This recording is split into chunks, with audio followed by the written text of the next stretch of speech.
সবাইকে রাধে রাধে। আজকের ব্লগটা শুরু করছি বিকেল থেকে। প্রথমেই চলে গেলাম ছাদে যেয়ে আমার শুকনো জামা কাপড়গুলো সব তুলে নিলাম। আর এখন যেহেতু শীতকাল ওই জন্য খুব তাড়াতাড়ি সন্ধে হয়ে যায়। আর আমি আমার জামা কাপড়গুলো তুলে আমার কম্বলটাও তুলে নিলাম। আর এই কম্বলটা আমি ধুয়ে দিয়েছিলাম কারণ এটায় প্রচুর ধুলো পড়েছিল, অনেক দিন ভিতরে ছিল, ওই জন্য ধুলাম। তো এটা 3 দিন বসে আমি এটাকে শুকিয়েছি।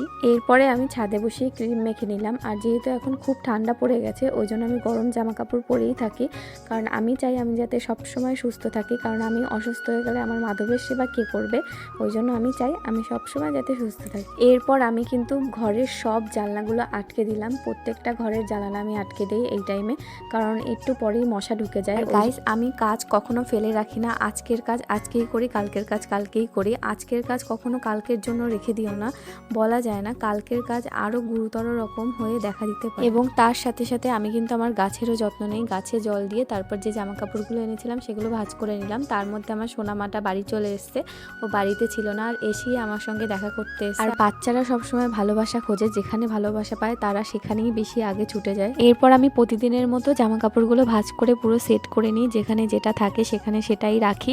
এতে আমার ঘরটাও দেখতে সুন্দর লাগে আর আমার মনটাও খুব ভালো থাকে। আর কাজের মধ্য দিয়ে মানুষের মনুষ্যত্বের বিকাশ ঘটে। নিজের মনকে সব সময় কর্মের উপর স্থির করো, কর্মফলের উপর একদমই নয়। এরপর ঠাকুর ঘরে যে আমার ঘরের আলো মাধবকে তুলে দিলাম। তারপর প্রত্যেকটা দরজা আমি খুলে দিলাম, কারণ সন্ধেবেলা প্রত্যেক দরজা খুলে দিতে হয়।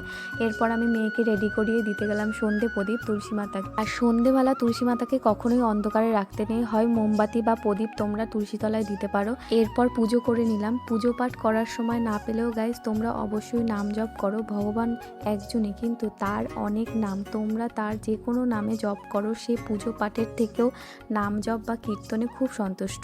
এরপর আমি আমার মাধবকে ড্রেস চেঞ্জ করে সুন্দর করে যত্ন করে মেসেজ করে ঘুম পাড়িয়ে দিই আদর করে, যেহেতু সে অনেকক্ষণ দাঁড়িয়ে থাকে। আর বাড়িতে যাদের গোপাল আছে তাকে এমনভাবে রাখো তোমার নিজের সন্তানকে তুমি যেভাবে রাখো, কারণ সে তোমার ইচ্ছায় না, সে তার ইচ্ছায় তোমার ভালোবাসা এবং যত্ন পাওয়ার জন্য এসছে, তুমি তাকে সেইভাবেই রাখো। এরপর ঠাকুরঘর ক্লিন করে ঠাকুরের বাসন মেজে তারপরে আমি শুতে যাই, যাতে সকালবেলা আমার কোনো প্রবলেম না হয়। এরপরে রাতের খাবার বানিয়ে আমি 9টা থেকে 10টার মধ্যে শুয়ে পড়ি।